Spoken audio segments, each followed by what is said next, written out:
Bueno, buenos días a todos. Espero que la primera clase les haya gustado y vamos ya a entrarnos como en el tema que nos compete a nosotros y es sobre los cambios que hay fisiológicamente, hablando sobre niños, para poder después hacer una prescripción adecuada del ejercicio. Entonces, para nosotros es importante, tanto como instructores, como profesores, como acompañantes, inclusive hasta padres de familia, y yo pues como médica, tener muy clara cuáles son esos cambios fisiológicos que nos van a marcar la diferencia en qué metas, en qué objetivos y en la prescripción de ese ejercicio para los niños.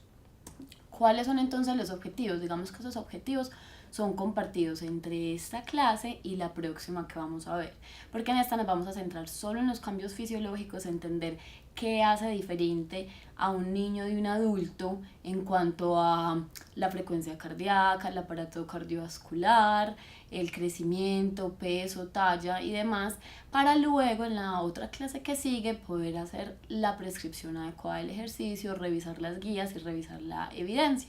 Entonces, cuando terminemos estas dos clases, ustedes están en capacidad de entender las diferencias fisiológicas entre el niño y el adulto, conocer los principios básicos de prescripción del ejercicio, entender las diferentes metas para la salud que tienen basados en el ejercicio, o sea, cuáles son esas metas, esos objetivos que se impactan, las enfermedades que se previenen o el bienestar que se promueve, ¿cierto? Haciendo ejercicio desde una temprana edad.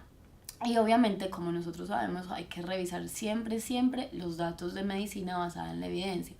¿Qué es la medicina basada en la evidencia para los que no estén muy familiarizados con el tema? No es decir datos por tradición oral o porque es que a mí me parece, yo he visto, me han contado, me han dicho o en mi experiencia, no. Esto sería totalmente subjetivo, sino tratar de hacer las cosas un poco más objetivas basados en el método científico, es decir, en la investigación. Con diferentes métodos de investigación se han hecho ya recopilado datos y se ha demostrado que ciertas intervenciones como el ejercicio tienen ciertos resultados en la salud y en la enfermedad. Entonces digamos que esto es lo que se trata cuando uno habla de medicina basada en la evidencia. Bueno, entonces miremos aquí ya adentrándonos, esto es una imagen muy linda donde tenemos niños con una ya especialización deportiva, ¿cierto? Natación, baloncesto, ballet, gimnasia y karate. Pero entonces no podemos olvidar estas bases fisiológicas para poder llegar a esto. Entonces, empecemos definiendo términos, que es importante. Primero, ¿qué es deporte? O sea, no podemos usar indistintivamente deporte, de ejercicio, de actividad física, sino que tenemos que tener clara cuál es su diferencia para poder usar bien estos términos. Entonces, deporte es un ejercicio físico, es decir, algo que implique un movimiento físico donde se realice ese gasto metabólico, pero con un fin específico, que es decir, casi siempre es la competencia. O sea, cuando hacemos deporte siempre vamos a tener un ganador o a un perdedor o ciertos lugares en el podio, ¿cierto? Entonces es con un fin específico que casi siempre es la competencia y que está regido por reglas y normas. Eso es súper importante. ¿Por qué? Porque así sea el partido de fútbol amistoso que juegan los niños en el recreo en la escuela, está regido bajo normas y reglas, es decir, esto se considera falta, hay que sacar de este modo el balón, estas son las líneas que delimitan la cancha. Entonces ya cuando estamos regidos por esas normas o reglas se considera un deporte como tal, y sobre todo cuando el fin es la competencia. Ahora, ¿qué es el juego? El juego sería definido como una actividad física porque también empleamos un gasto metabólico, o sea, se activan esos músculos, se gasta energía, pero con fines lúdicos, recreativos, debe ser divertido, espontáneo y debe permitir al mismo tiempo, que es lo que nosotros nos aprovechamos, logros psicomotrices en ese desarrollo de las capacidades físicas. Entonces esa es la diferencia con el juego. No, el juego implica ganar o perder, casi, perdón, no siempre implica una competencia, Sin embargo, siempre implica algo lúdico, o sea, que el niño o la persona que esté jugando, porque no solamente los niños juegan, se estén divirtiendo. Es lo importante. Ahora, otros términos que no traigo aquí, pero que es importante, es actividad física, porque lo usamos muy indiscriminadamente. Entonces, actividad física es todo movimiento que implique una activación energética, o sea, un gasto energética, un gasto en esa tasa metabólica. Es decir, si yo estoy moviendo estos brazos, eso sería considerado una actividad física, ¿cierto? Si yo camino por desplazamiento, sería una actividad física. Ahora, ¿cuál es la diferencia con el ejercicio? El ejercicio es emplear esa actividad física, es decir, ese movimiento, ese gasto metabólico, ese gasto de energía, con un fin determinado. ¿Cuál sería el fin en este caso? Que usualmente se hace el ejercicio, es para conseguir metas en cuanto a la salud, en cuanto a prevención, en cuanto a fomentar ese bienestar, ¿cierto? Ya sea físico o emocional o de salud mental. Entonces esas son las diferencias entre estos términos para que tengamos muy claras estos diferentes términos en todo el transcurso del curso. Bueno. ¿Qué más términos tenemos que definir? Entonces, ¿qué es la infancia? Porque estamos diciendo, estos son ejercicios en niños, en adolescentes o en qué. Entonces, digamos que tenemos un periodo de tiempo en que la infancia va desde el nacimiento, es decir, desde el día 0 hasta los 2 años de vida. Entonces, eso es lo que se considera como el periodo de infancia.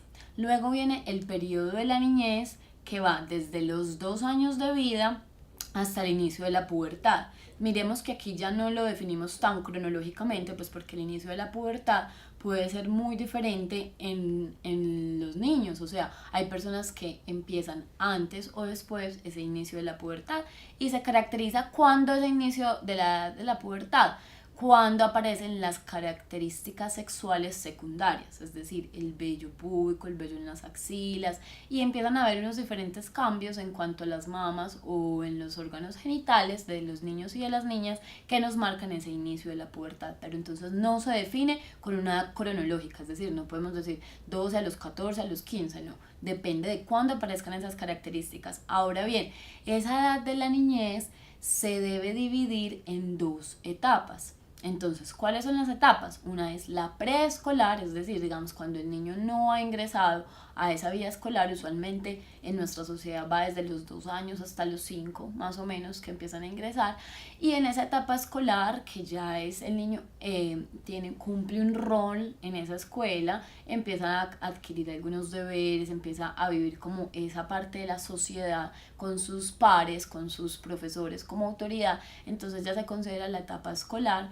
Inclusive podemos decir que esa etapa escolar pues incluye también la adolescencia, pero la adolescencia, entonces así ya el niño todavía esté en la escuela, digamos que desde la etapa de la pubertad hasta que se convierte en un adulto, que miren que tampoco lo marcamos con edad cronológica, porque cuando se adquieren esas características que ya me definen a mí como adulto, también depende de varias características, o como la ley, lo vimos la clase pasada, cuando se definía ya un adulto a partir de los 18 años, o cuando haya implicaciones legales que hagan que ese adolescente ya se comporte como un adulto. Perdón.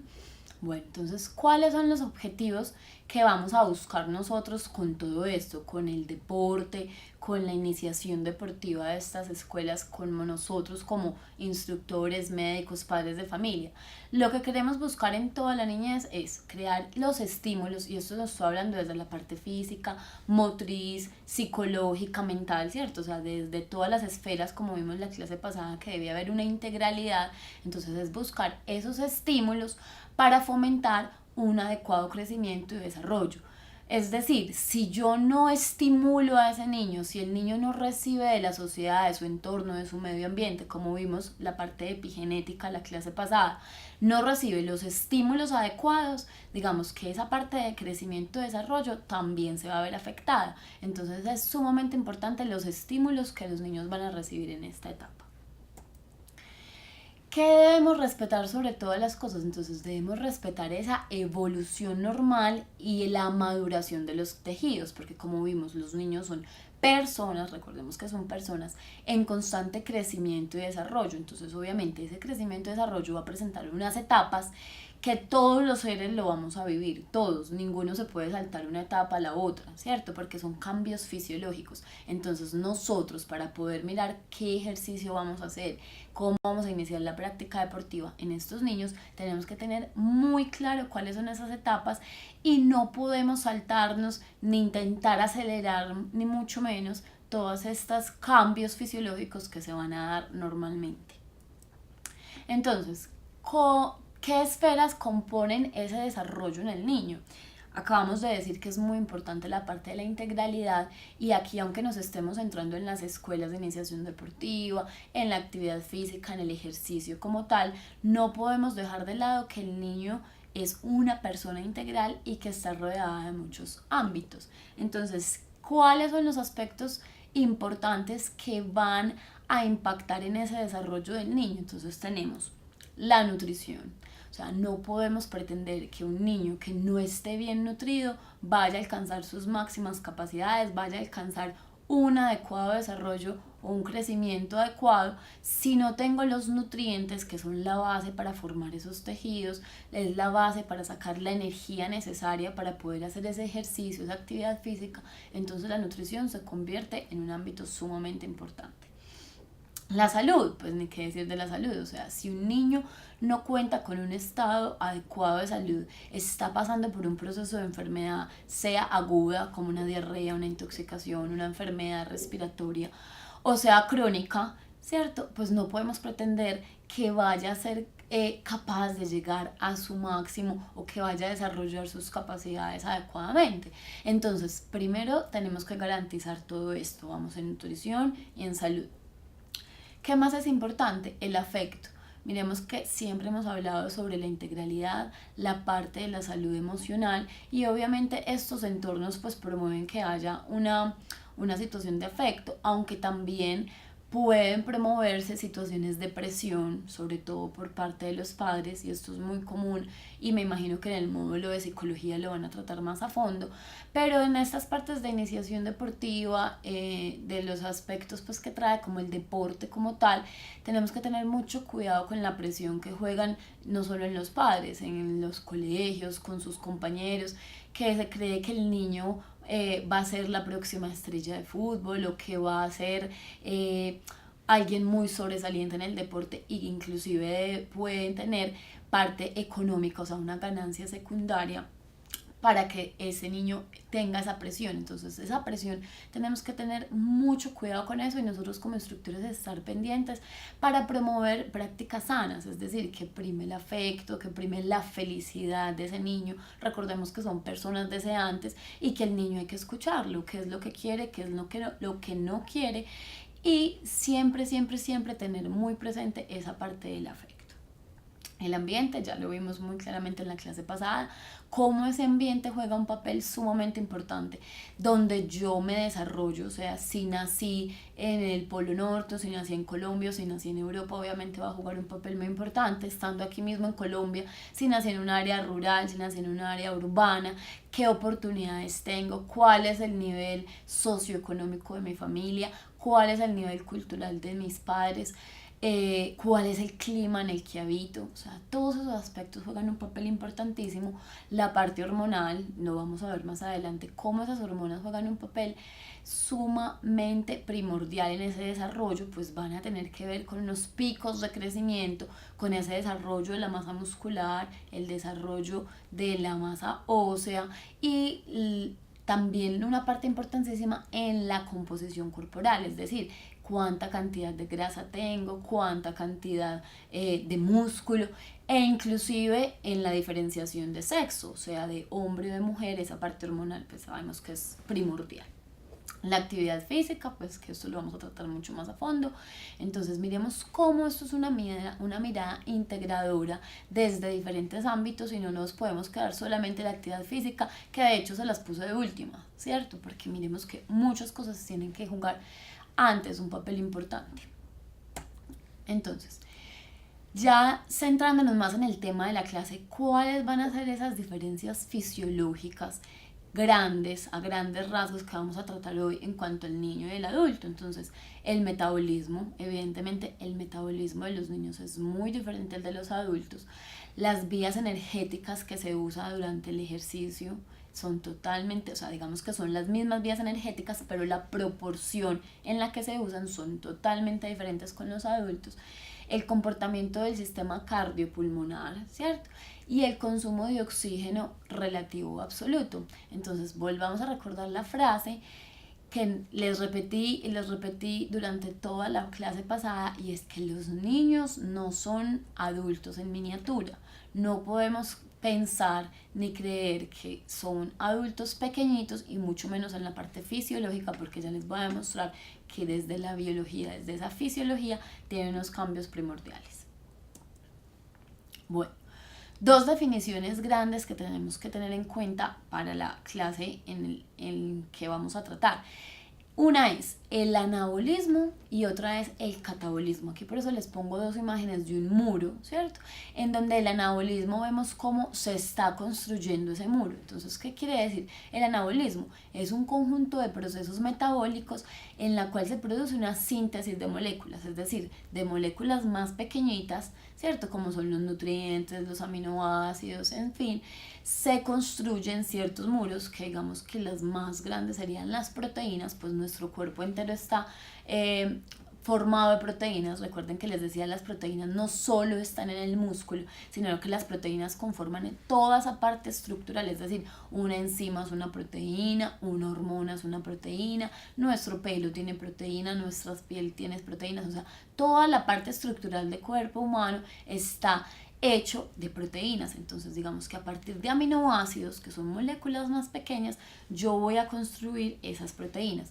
Pero entonces, para que haya un anabolismo, ¿cierto? O sea, para que el cuerpo esté en pro de construir algo, yo tengo que tener ciertas condiciones cubiertas, es decir, la parte nutricional, que la parte hormonal esté promoviendo que haya esa síntesis de moléculas, ¿cierto? Yo no puedo estar con hambre, tener un déficit nutricional y pretender estar creando proteínas o hacer síntesis de algo. Pues de dónde voy a sacar la energía o de dónde voy a sacar los ladrillos si no tengo con qué. ¿Sí me hago entender? Luego viene la palabra catabolismo, que es totalmente lo contrario. Por eso les pongo aquí la imagen de un muro siendo destruido. Entonces, digamos que el cuerpo constantemente está en un balance, ¿cierto? Cuando en unas situaciones va a primar ese anabolismo y en otras situaciones va a primar ese catabolismo. Siempre estamos en un balance donde prima uno, prima el otro, ¿cierto? Entonces el catabolismo es la transformación de esas moléculas grandes en unas moléculas más sencillas, y que ese proceso en el que hay destrucción de esas moléculas, pues que hace que me libere energía. Entonces es a raíz de ese proceso catabólico donde yo obtengo la energía necesaria para el movimiento, para el ejercicio, para la misma digestión. Así suene muy gracioso. Entonces en la digestión estoy adquiriendo nutrientes, pero en la digestión también tengo que emplear sustancias que me partan los alimentos, que me absorban esos nutrientes. Entonces digamos que en diferentes tejidos, en diferentes situaciones, puedo estar en un anabolismo o en un catabolismo. Entonces espero que esto haya quedado claro. ¿Por qué es importante también saber esto? Porque los niños, como hemos dicho, si están en un constante crecimiento y desarrollo, ¿cuál etapa es la que va a prevalecer en los niños? Digamos que los niños están en un constante estado de anabolismo. No es que no se presente el catabolismo, ni mucho menos, porque evidentemente ellos van a tener que sacar la energía, pero digamos que en un balance general ellos siempre van a estar orientados hacia ese estado de anabolismo, hacia ese estado anabólico, porque es la creación de esos tejidos lo que va a permitir pues que finalmente haya un crecimiento del mismo cuerpo. ¿Listo? Entonces, aquí se los traigo con un esquema más básico. En el anabolismo voy de moléculas simples y formo una molécula compleja. ¿Qué requiero ahí? Pues requiero gastar energía. ¿Por qué? Porque estoy haciendo un proceso que necesito, digamos, como ese cemento, esa energía para poder construir el muro del que les hablaba. Luego, el catabolismo, tengo la molécula compleja y voy a quebrarla. Entonces en ese proceso de quebrarla, de volverla más chiquitica, pues la energía que estaba concentrada en esa molécula compleja, ¿qué va a hacer? Se va a liberar y esa energía yo la puedo usar para mis diferentes procesos. Entonces es, digamos, algo como muy básico. Aquí se los pongo en cuanto al músculo porque de pronto es más conocido para algunos en la parte de la hipertrofia muscular. Entonces cuando en el anabolismo estamos orientados hacia la formación de más masa muscular, y cuando hay un proceso catabólico, pues entonces por el contrario la destruyo. ¿Para qué? Para poder obtener esa energía que estoy necesitando por alguna razón. Entonces estos son términos pues que espero que hayan quedado claros. Ahora, adentrándonos más en ese metabolismo, entonces les pongo aquí, los niños usualmente llevan procesos anabólicos, como se los había dicho, pero entonces vamos a ver cómo esa tasa metabólica basal, es decir, la energía que yo consumo simplemente estando en un estado basal o en un estado de reposo, ¿cierto? Digamos que estado basal es el que yo tengo unas situaciones controladas por laboratorio, porque para que sea basal tendría que tener una temperatura controlada, tendría que tener unas horas de reposo ya medidas, ¿cierto? Todo muy controlado, pero esto como que en la vida diaria tampoco sucede. Digamos que lo que más se le asemeja sería en las horas de la noche, que estamos en un reposo absoluto, en una temperatura pues que se encuentra en el ambiente, pero llamémoslo entonces ese estado de reposo. Entonces la tasa metabólica basal es la energía que el cuerpo necesita para un estado de reposo cumplir con sus funciones. Es decir, si es que si yo estoy aquí sentada y ni siquiera les estoy hablando, yo igualmente estoy consumiendo energía. ¿Energía para qué? Para poder respirar, para poder pensar, para poder ver, o sea, todos esos procesos requieren energía. Digamos que eso es lo que se conoce como esa tasa metabólica basal. Entonces aquí vemos en el eje de las Y cómo está la tasa metabólica basal, que a medida obviamente que las Y aumenta, y como en la edad de años, en el eje de las X, vemos cómo va avanzando en años. Entonces vemos cómo esa tasa metabólica basal es sumamente alta. Bueno, y tenemos la comparación entre niños con el color rojo y niñas con el color azul oscuro. Entonces como esa tasa metabólica basal casi siempre va a ser más alta en los niños y en las niñas. Esto ya es por un tema hormonal y un tema básicamente de masa muscular, ¿cierto? Los niños usualmente tienen más masa muscular, como lo vamos a ver más adelante, y ese músculo es un tejido metabólicamente muy activo. Entonces por eso la diferencia de esa tasa metabólica basal. Entonces vemos cómo en una edad temprana, que los pone más o menos 6 años, la tasa metabólica está sumamente alta, ¿cierto? La tasa metabólica basal. Y a medida que va aumentando en la edad, la tasa metabólica va disminuyendo y vemos cómo se separan bastante esa tasa metabólica de niños y niñas. Aquí les traigo esto de 20 y 30%, es porque esa es la diferencia que hay en la tasa metabólica basal respecto a un adulto. Es decir, los adultos usualmente tenemos un 20 o un 30% menos de esa tasa metabólica basal. Esto como para qué nos sirve a grandes rasgos, para entender por qué los niños necesitan mucho más aporte de energía relativo a su peso. Me hago entender, o sea, no es que los niños necesiten más comida que un adulto, sino que para ese cuerpito, si lo estuviéramos igualando en proporciones de ese cuerpo, de esa masa corporal, los niños van a necesitar mucha más energía, pues porque su tasa metabólica basal, es decir, lo que se están consumiendo sin ni siquiera hacer ningún ejercicio, ningún gasto adicional, es mucho más alto comparado con la de los adultos. ¿Por qué? Pues por lo que hemos dicho, por un proceso anabólico en el que los niños están sometidos constantemente. ¿Queda claro?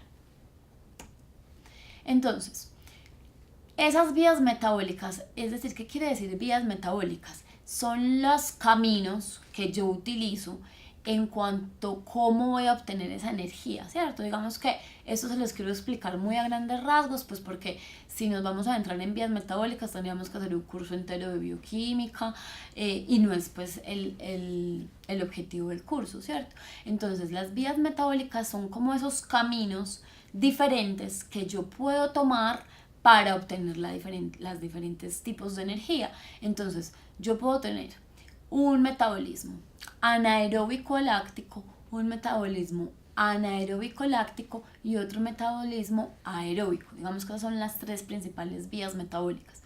Entonces, ¿cuál es la diferencia? Grande, grande. Miren que su mismo nombre lo dicen, anaeróbico, o sea, an quiere decir sin, ¿cierto? Anaeróbico, o sea, sin oxígeno. Es decir, que estas dos primeras vías, la anaeróbica aláctica y la anaeróbica láctica, no utilizan el oxígeno en su vía metabólica, ¿cierto? Por el contrario, la vía aeróbica, y ahí se los puse el oxígeno, va a utilizar esta molécula, el oxígeno, en esta vía metabólica. Entonces es la diferencia grande, grande, grande que hay. Yo no necesito el oxígeno para las dos primeras vías, pero obviamente lo voy a necesitar para la vía aeróbica. Ahora, ¿cuál es la diferencia? Entonces, como su nombre también lo dice, en la vía anaeróbica aláctica, A quiere decir sin, o sea, no hay producción de ese lactato. Por el contrario, en la anaeróbica láctica sí hay producción de ese lactato. A grandes rasgos, la anaeróbica aláctica, digamos que es la primera vía que se activa, o sea, es la primera fuente de energía cuando yo tengo movimientos explosivos. Es lo que se va a consumir en los primeros 30 segundos más o menos, y es la vía de los fosfágenos de alta energía o la vía de la fosfocreatina. Para los que quieran ahondar más en estos temas, pues lo buscan, pero digamos que no es el caso. La vía anaeróbica láctica principalmente viene de la glucólisis, es decir, que en estas vías ya se produce lactato. Y aquí quiero hacer un paréntesis grande porque es muy conocido en el medio que el ácido láctico o el lactato, depende en cuál sea su forma química que se encuentre, es el causante de los dolores musculares de inicio tardío, los DOMS, o del molimiento, lo que llamamos estar molidos después de un ejercicio. Y esto es falso. El ácido láctico sí se acumula en estos ejercicios, pero el ácido láctico no es el causante de esto. El ácido láctico es una forma más de energía, es decir, yo puedo de ese ácido láctico tomarlo y de ahí por otro proceso metabólico obtener también energía, ¿cierto? Lo que nos produce ese molimiento, esos dolores, está siendo demostrado que es el pH, o sea, es esa acidez que se crea en ese medio del músculo. Entonces digamos que dejemos de tener al ácido láctico como el villano, sino que es una forma más de energía que se produce por esta vía. Más o menos en cuanto a tiempo, ¿cuánto tiempo dura esta vía? Va desde más o menos los 30 segundos hasta los 2 minutos o 120 segundos.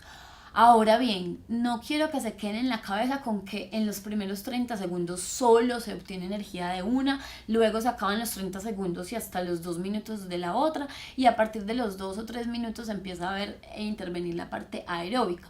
Eso no puede ser así como tan marcado como por el tiempo, sino que quiero que tengan claro que siempre están confluyendo las vías metabólicas, digamos que estas 3 vías metabólicas siempre se están siendo utilizadas, siempre se activan al mismo tiempo, pero dependiendo del tipo de esfuerzo, del tipo de estímulo, de la intensidad es la palabra clave aquí, ¿cierto? De la duración de ese estímulo, va a predominar una vía sobre la otra. Entonces, ojo, porque no es que una esté activa y la otra esté apagada y luego entonces se activa la otra y se apaga la otra. No, es que todas están activas, todas para obtener esa energía, pero va a predominar una sobre la otra. ¿Listo? Entonces, ¿por qué es tan importante esto? Porque como vamos a ver más adelante, los niños, a diferencia de nosotros los adultos, tienen ciertas capacidades que van a promover el uso de esas vías metabólicas, es decir, ellos van a preferir obtener energía por unas vías más que por otras. ¿Por qué? Porque simplemente su sistema todavía está inmaduro y de ciertas vías no tienen esa formación completa para poder obtener la energía de ahí. Entonces, en el anaeróbico aláctico, como vimos, es, digamos, esos esfuerzos rápidos. Por eso les pongo aquí como el levantar esas mancuernas. Esos esfuerzos rápidos que requieren más o menos unos 30 segundos o menos, ¿cierto?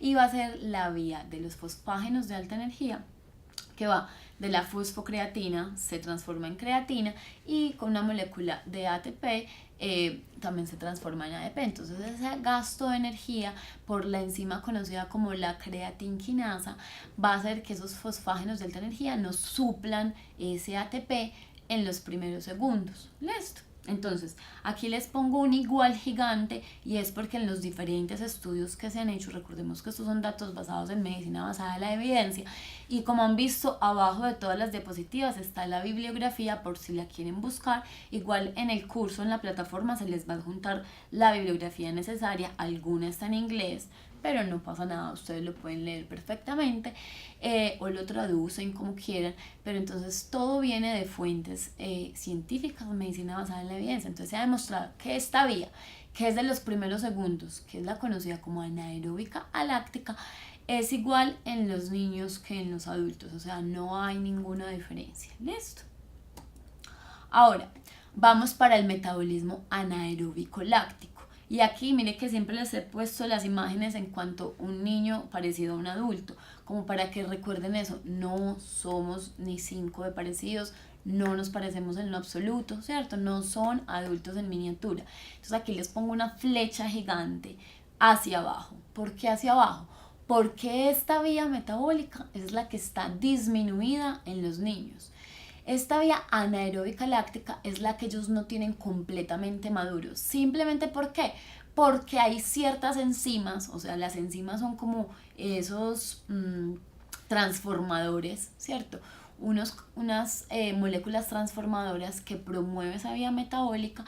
Esas enzimas no están del todo maduras, no se han desarrollado adecuadamente en su cantidad o en su función, ¿cierto? Entonces eso hace que esta vía sea ineficiente en los niños. ¿Cuáles son esas enzimas que no están actuando a su 100%, como si lo están actuando en los adultos? Son la fosfofructoquinasa, la lactato deshidrogenasa y la fosfodeshidrogenasa. Entonces, esas enzimas, al estar disminuidas en cuanto a su función, su cantidad, pues hacen que la vía no sea totalmente eficiente en los niños. Y esa va a ser una gran diferencia.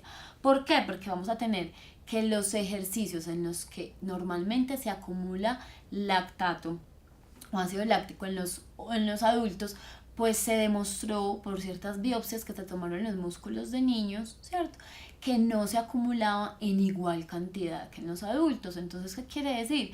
Que la vía no está funcionando al 100% y por eso fue que se pudieron dar cuenta. ¿Qué implicaciones va a tener esto? Ojo, porque entonces en ejercicios de altas intensidades que duren más o menos esos 2 minutos a 3 minutos, los niños no van a poder realizar como tan efectivamente estos ejercicios. Entonces hay que tenerlo muy en cuenta. Aquí les traigo la gráfica en donde está, como les estaba diciendo, la concentración de lactato, ¿cierto? Aquí están milimoles por litro en el eje de las Y, y en el eje de las X está la edad a medida que va avanzando. Entonces vemos como a una menor edad esa concentración de lactato en la sangre de niños y adolescentes era menor, digamos, que con el mismo ejercicio. Entonces, a medida que va aumentando la edad, esa concentración de lactato alcanza niveles superiores, y es simplemente porque a medida que va aumentando la edad, esa vía metabólica va madurando y se alcanza ya a parecer a los niveles del adulto. Entonces, aquí sí está la gran diferencia en esta vía metabólica. ¿Listo? Espero que les quede claro. Entonces, aquí simplemente es para mostrarles las diferencias, no se tienen que aprender esto ni saber eso, son unos valores en pruebas, en unos test que se hicieron de rendimiento anaeróbico láctico respecto al peso en kilogramo y comparan niños y adultos. Entonces aquí les traigo lo que esté con asterisco es porque mostró una diferencia estadísticamente significativa, y aquí más para que lo entendamos en porcentajes, ¿cierto? Que uno entiende más fácil los porcentajes.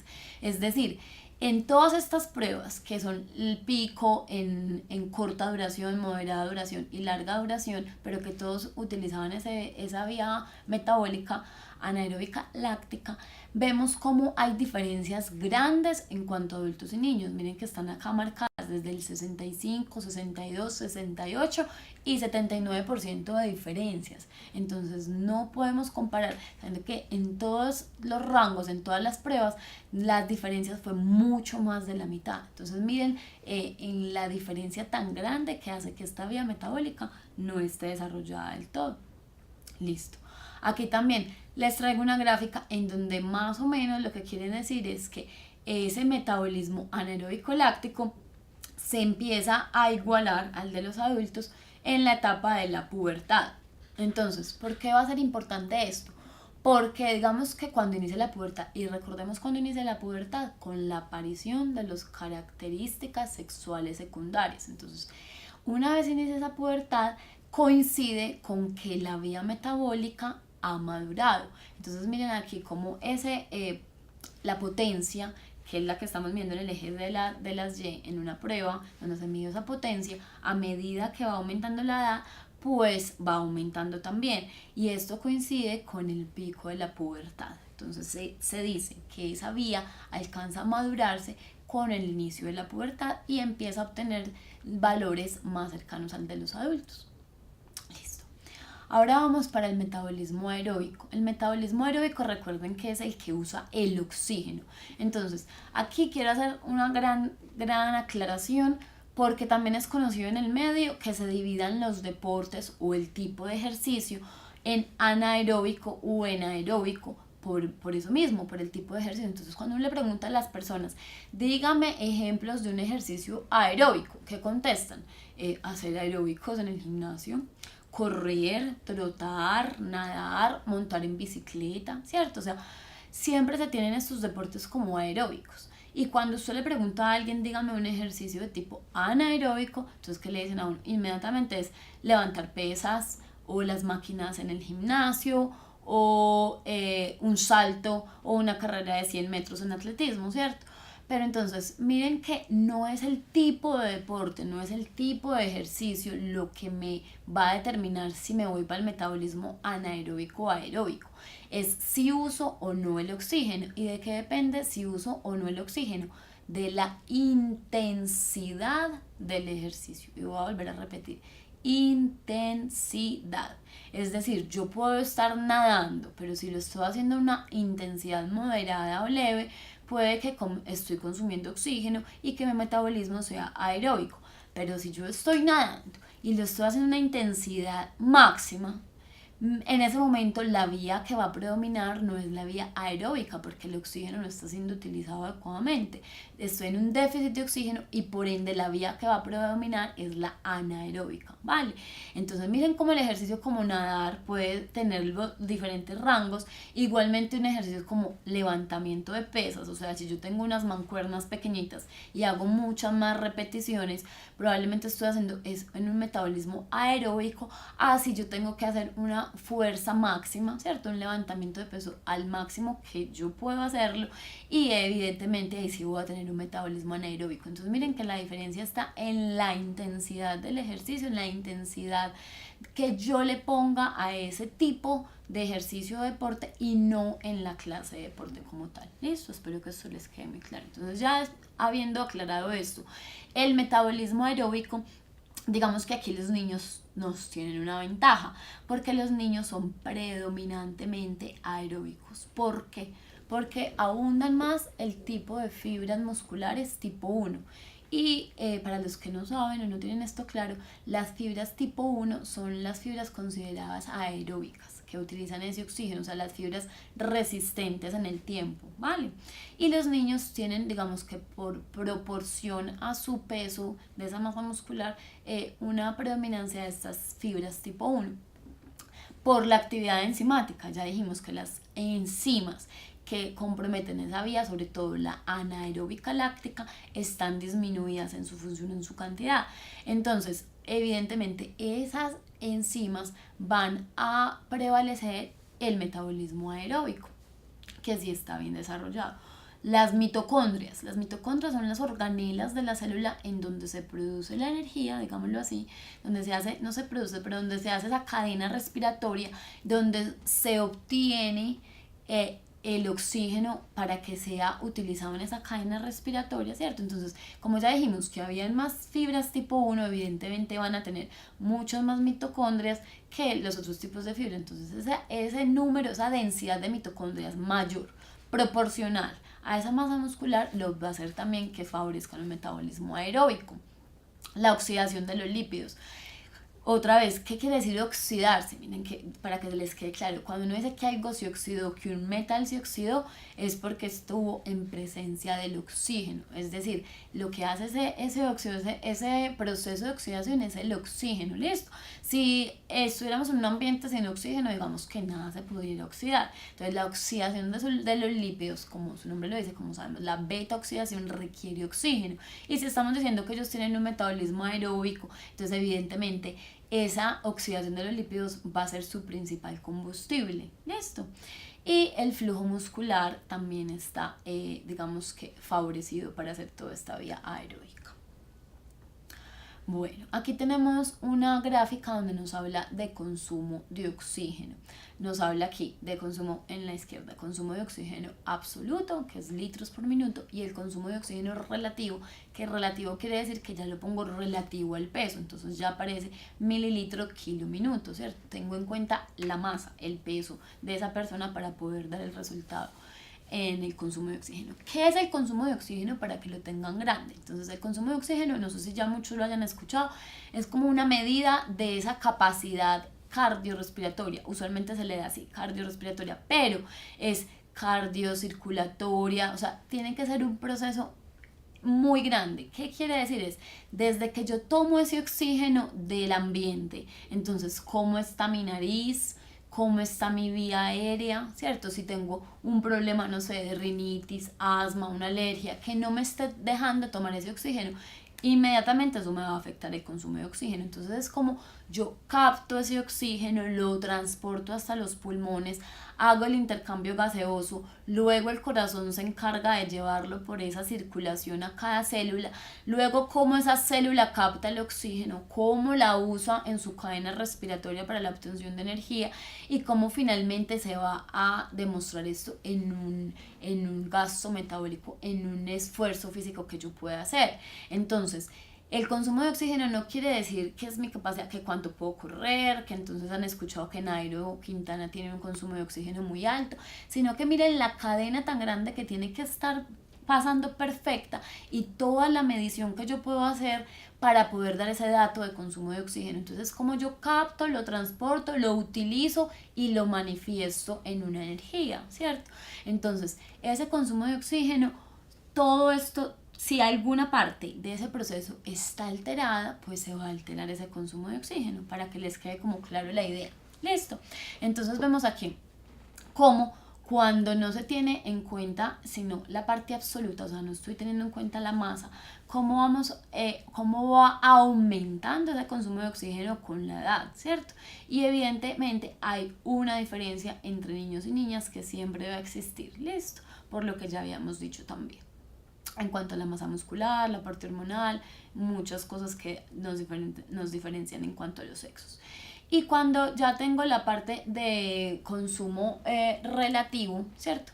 En consumo relativo vemos cómo a medida que va aumentando la edad, digamos que en los niños puede ganarse un poco y se mantiene, y cómo en las niñas va disminuyendo ese consumo relativo. Aquí hay que tener mucho cuidado porque los diferentes estudios inclusive dicen que pueden haber sesgos, o sea, no solamente en cuanto a la parte fisiológica del sexo como tal, en cuanto a niño o niña, sino porque culturalmente, recuerden que esto se los había dicho en la clase pasada, culturalmente tenemos todavía unos sesgos en que hay actividades que a los niños se les promueven más que a las niñas. Es decir, a los niños se les entrega un balón de fútbol para que jueguen, pero a las niñas se les entrega una muñeca y la cocinita y el kitcito del té, ¿cierto? Entonces vemos cómo esas diferentes partes culturales pueden estar incluso mostrando las diferencias que hay en estas gráficas. Bueno. En cuanto a la respuesta cardiocirculatoria, aquí les quiero traer esto muy grande y por eso se los pongo aquí con una imagen, y es la frecuencia cardíaca. Digamos que en cuanto al sistema cardiocirculatorio, el corazón se comporta como una bomba, ¿cierto? Es una bomba, es un músculo que bombea la sangre, todos lo sabemos. Y la parte circulatoria se comporta como una tubería, pues, que transporta esa sangre. Entonces, Los niños, digamos que por tener ese músculo cardíaco más pequeño en relación a su cuerpo, menos potente, o sea, no es tan fuerte como pueden bombear, entonces van a depender es de aumentar la frecuencia cardíaca. ¿Qué quiere decir frecuencia cardíaca? O sea, qué tan rápido, qué tantas veces el corazón se contrae en un minuto. Usualmente se da esa medida en un minuto, listo. Entonces vemos como la frecuencia cardíaca normal en un adulto va de 60 a 100 pulsaciones por minuto en reposo, ¿cierto? Y en los niños vamos a ver cómo va cambiando esa frecuencia cardíaca, pero los niños son dependientes de la frecuencia cardíaca para aumentar ese gasto cardíaco. ¿Qué es el gasto cardíaco? Digamos que es la cantidad de sangre que el corazón bombea en una unidad de tiempo. Listo, o sea, esa cantidad de sangre que bombea. Entonces, ¿de qué va a depender el gasto cardíaco? Del volumen, de qué tanta sangre bombea el corazón, pero también de qué tan rápido lo haga, es decir, de la frecuencia cardíaca. Entonces, si yo soy un adulto que tengo un corazón grande, fuerte, ¿cierto? Y que puedo bombear mucho más volumen, pues voy a necesitar menos frecuencia cardíaca, o sea, menos veces que el corazón se contraiga para cumplir ese gasto cardíaco. Pero si soy un niño que el corazón no es tan fuerte, es más pequeñito en proporción a mi cuerpo, ¿cómo yo compenso ese gasto cardíaco? O sea, esa demanda además que me está pidiendo el cuerpo durante el ejercicio. La voy a compensar es a costa de aumentar la frecuencia cardíaca. Es decir, yo no puedo porque no tengo cómo bombear más sangre, porque el corazón es pequeño, porque ya sabemos lo del músculo, ¿cierto? Entonces, ¿cómo hago? Pues bombeo mucho más rápido, mucho más rápido. Y entonces por eso es, por ejemplo, esta primera gráfica que esto en el eje de las X está el gasto, el consumo de oxígeno, perdón, y en el eje de las Y está la frecuencia cardíaca. Quiere decir que a medida que yo estoy aumentando el consumo de oxígeno, o sea, a medida que estoy haciendo un esfuerzo mayor, digámoslo así, pues obviamente la frecuencia cardíaca va a aumentar, ¿cierto? Entonces lo que les estaba diciendo, yo tengo una demanda mayor que suplirle a mis tejidos, ¿cómo la voy a llevar?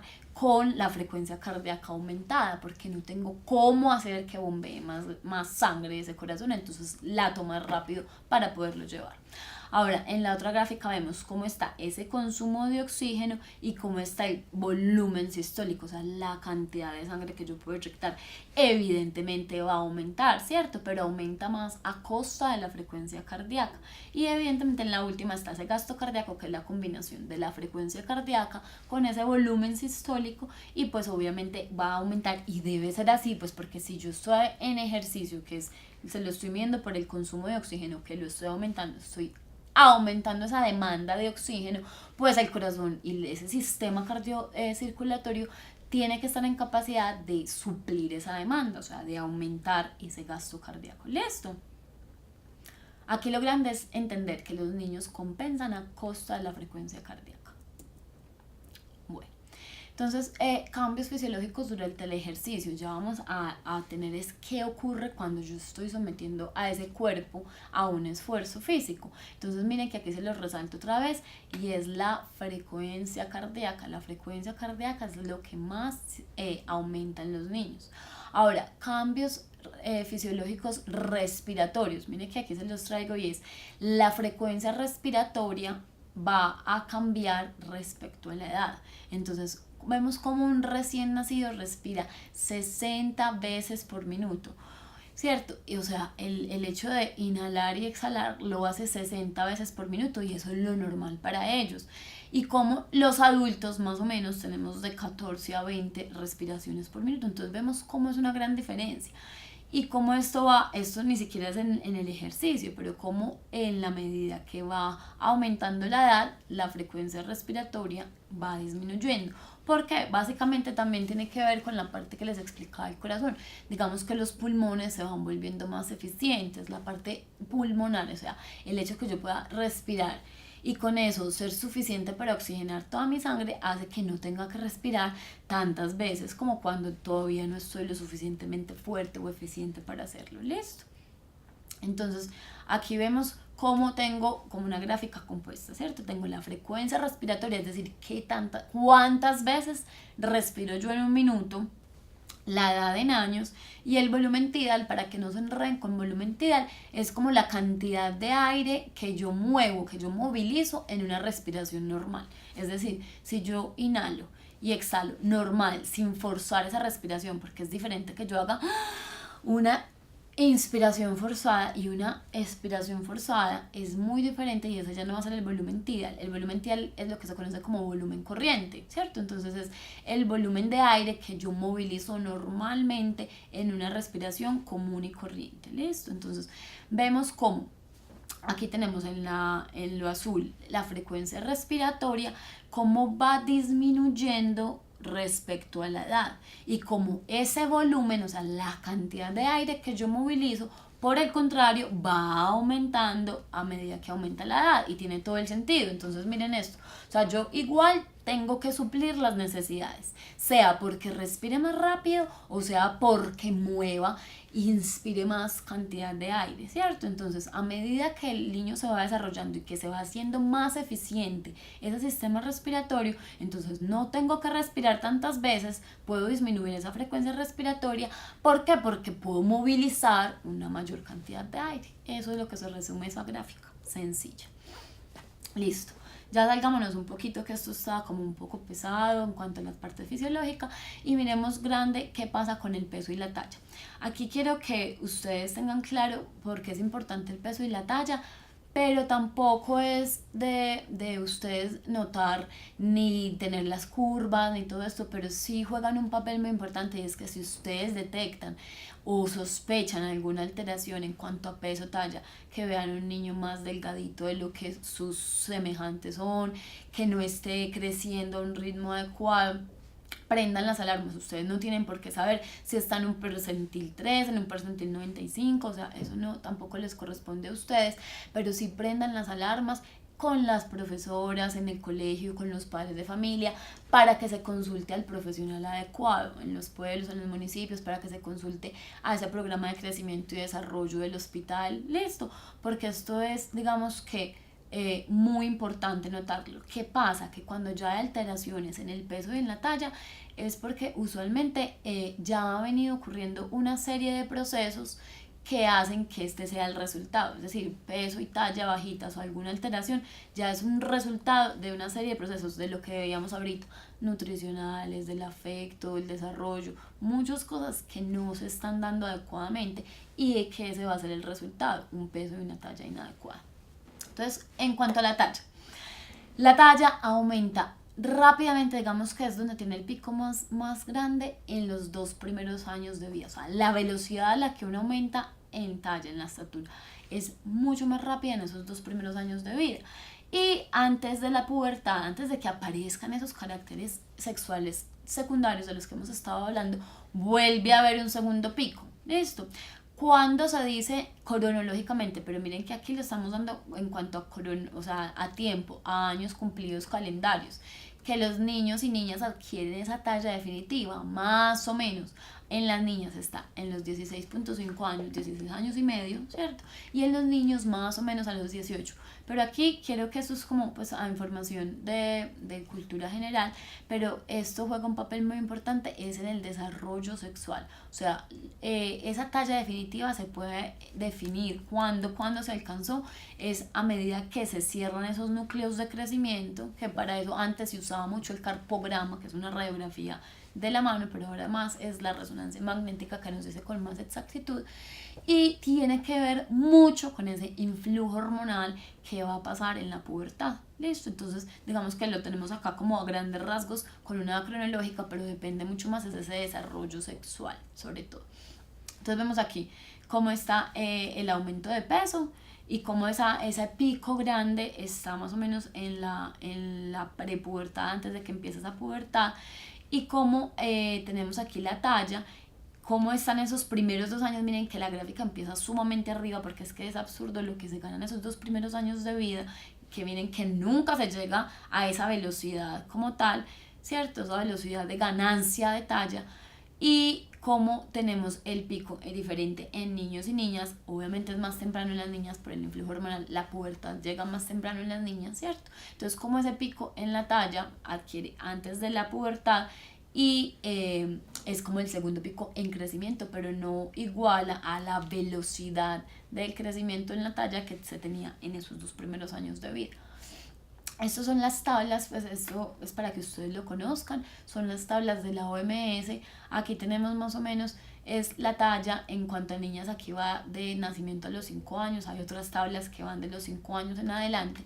Y cómo se crean como percentiles. ¿Qué son los percentiles? Es decir, de toda una población que se evaluó, se encuentran que hay unas tasas de crecimiento, ¿cierto? Una velocidad y unas medidas que se acomoda a la desviación estándar de esa población y que se considera normal. ¿Listo? Entonces, es decir, aquí lo que se considera normal es lo que vaya desde ese percentil 3 hasta el percentil 97. Lo que se salga tanto para abajo como para arriba se considera anormal. Entonces vemos como la curva debería dar siempre entre lo verde.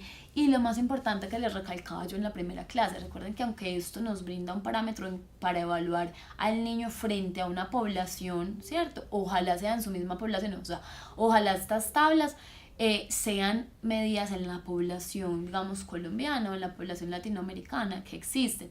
Porque ¿qué pasaba? Que antes se tenían estas tablas, pero eran en comparación con la población de Estados Unidos o de Europa, y evidentemente por rasgos culturales de nuestra raza, de nuestra evolución, pues no íbamos a alcanzar la talla que alcanzaba una persona en Estados Unidos o una persona en Europa. Entonces ojalá estas tablas sean para la población latinoamericana, ¿cierto? Y lo más importante es ver la curva de crecimiento que lleva ese niño, es decir, que siempre sea ascendente, que se comporte normal, no que haya un momento en que esa curva caiga y ahí tendríamos que prender esas alarmas. Entonces, más que mirar si está entre los percentiles, es mirar la curva individual de ese crecimiento y ese desarrollo que lleva el niño como tal. Listo. En cuanto al tejido óseo, entonces se forma el hueso. ¿De dónde se forma? Se forma a partir del cartílago. Entonces el cartílago sufre un proceso de osificación, es decir, que ese cartílago se va convirtiendo en hueso y que más o menos termina esa osificación entre los 16 y 20 años. Termina un poco más temprano para las mujeres, ¿cierto? Más o menos a los 16 años, y 20 sería más o menos para los hombres. Pero entonces, ¿eso qué quiere decir? Ojo, porque obviamente el tipo de lesiones, ciertas fracturas van a ser más comunes o no en niños o en adultos. ¿Pero por qué? Por la diferencia de ese tejido óseo, que es en mucha parte cartilaginoso todavía, o sea, más blando, más flexible. Entonces, se ha demostrado algo que es de mucha controversia en cuanto a la parte de los huesos, y es que la realización de ejercicio físico no parece tener una influencia significativa sobre la longitud del hueso, porque muchos han dicho, no, es que se quedan pequeños si hacen tal tipo de ejercicio, o no crecen, o tal cosa. Aunque lo que sí parece afectar es en la anchura y en la densidad del hueso. Es decir, si yo ese hueso lo someto a impacto, va a crear más trabéculas por donde pasa esa presión y hace que el hueso sea mucho más denso y mucho más ancho. Pero no está demostrado que un ejercicio normal, controlado, adecuado, impacte en el crecimiento de esos huesos. ¿Listo? Otra cosa sería hablando de cargas inadecuadas que de verdad sí alteren esos núcleos de crecimiento, pero eso ya sería algo patológico, no sería lo adecuado. ¿Listo? Aquí esto pues es mucho más médico, pero les quiero mostrar es que aquí están los núcleos de crecimiento, es decir, es como una área donde no se ha cerrado todavía el hueso, y por ahí es donde crece el hueso, o sea, por ahí es donde se forma nuevo hueso para darle la longitud que va adquiriendo con el crecimiento. Pero si hay un tipo de fractura o inclusive aplastamiento, como vemos en la tipo 5, de estos núcleos de crecimiento, se puede inclusive frenar el crecimiento del hueso. Entonces esto es lo que pasa, pero esto no es bajo ninguna circunstancia lo que pasa con el ejercicio normal, con una adecuada prescripción, sino en unas condiciones patológicas. ¿Listo? Bueno, en cuanto al tejido muscular, digamos que en cuanto a los elementos contráctiles no hay diferencia entre niños y adultos. Desde el nacimiento hasta el final de la adolescencia lo que se crea es una hipertrofia, no tanto como hiperplasia, aunque esto pues está como un poco controvertido, pero se ha demostrado que es mucho más la hipertrofia, o sea, es decir, hiperplasia quiere decir que se aumentan, que hay más número de células musculares. En cambio, hipertrofia es que las que ya están no se aumentan en número, pero sí aumentan en su tamaño, y esto es lo que pasa. que hay una diferenciación de las fibras musculares, más o menos en que a los 2 a los 3 años, hay unos autores que dicen que a los 2 a los 3 años ya se tiene esa diferenciación en fibras musculares tipo 1 o 2A o 2X, pero hay otros que dicen que más o menos hasta los 12 años yo puedo ir transformando un tipo de células llamadas células satélites que todavía no se han definido como hacia qué tipo de fibra se va, y que esto puede pues prevalecer si se desarrollan ciertos deportes u otros, pero digamos que aquí hay una controversia. Más o menos en 1993, Elder y Kakulas, unos autores, dijeron que menos del 10% de las fibras musculares inmaduras están antes de la pubertad. ¿Qué quieren decir ellos? Que en la pubertad ya casi todas las fibras van a estar maduras, o sea, ya se definieron cuál es su tipo y van a estar en un estado de madurez antes de la pubertad. Listo. En el tejido muscular también que vemos que en los primeros años, como lo habíamos dicho por el metabolismo aeróbico, ¿cierto? Predominan esas fibras tipo 1 oxidativas, que los varones al nacer tienen más o menos un 25% en masa muscular, hablando en cuanto a composición corporal, es decir, el peso de un niño al nacer, 25% que es músculo, y como en la edad adulta más o menos el 50 o inclusive más, el 50% de esa masa corporal es músculo. Entonces vemos cómo de verdad se hipertrofia esta masa muscular, y cómo hay un pico en la pubertad en los hombres que coincide con un aumento de hasta 10 veces los niveles de testosterona, y eso está claro. En cambio en las mujeres no hay un pico como tal, porque no está ese pico de testosterona, que la testosterona es una hormona anabolizante importante que hace que crezca esa masa muscular, sino que las mujeres van a tener un crecimiento como más paulatino y continuo de esa masa muscular. Bueno, entonces, ¿de qué depende ese tejido muscular? Ya dijimos del influjo hormonal, de esa testosterona que hay en los hombres, de la hormona de crecimiento, que también tiene que ver con el pico en la pubertad, sobre todo con la insulina. La insulina es una hormona anabolizante por excelencia. La mayor masa muscular que van a tener los hombres, que más o menos alcanzan esos 16 a 20 años, y en las mujeres que la máxima masa muscular va a estar entre los 18 y 25 años. Listo. Aquí pues les traigo cómo esa hipertrofia, o sea, cuáles son los mecanismos de la hipertrofia de los sarcómeros. Entonces, como la hormona de crecimiento, la insulina y la parte nutricional juega un papel importante en esa hipertrofia, y cómo hay factores hormonales como la testosterona o ese estiramiento intermitente que se da por el crecimiento de los huesos, que va a hacer que se aumente esa masa muscular. Bueno, aquí está el tejido en cuanto a tejido graso. Se dice que los adipocitos ya los tenemos formados en el periodo fetal, ¿cierto? Pero aunque el número de adipocitos esté ya formado, los depósitos, o sea, es decir, estos adipocitos, que son las células que almacenan la grasa, se pueden inflar demasiado, e inclusive hay unos autores que dicen que puede haber hiperplasia, es decir, que el número de adipocitos se aumenta. Entonces, lamentablemente, esa capacidad de guardar grasa de los adipocitos está indefinida durante el resto de la vida. O sea, es decir, si uno acumula grasa, los adipocitos le van a recibir grasa, o sea, no hay un tope, y por eso pues la epidemia de obesidad que estamos viviendo. Entonces, en el nacimiento más o menos el 10 al 12% es tejido graso, y como en la vida adulta, dependiendo si uno es hombre o mujer, pues puede variar entre un 15 y un 25 hasta un 30%. Y cómo hay una tendencia, y esto lo tenemos claro, de cómo ese tejido graso aumenta en porcentaje con la edad.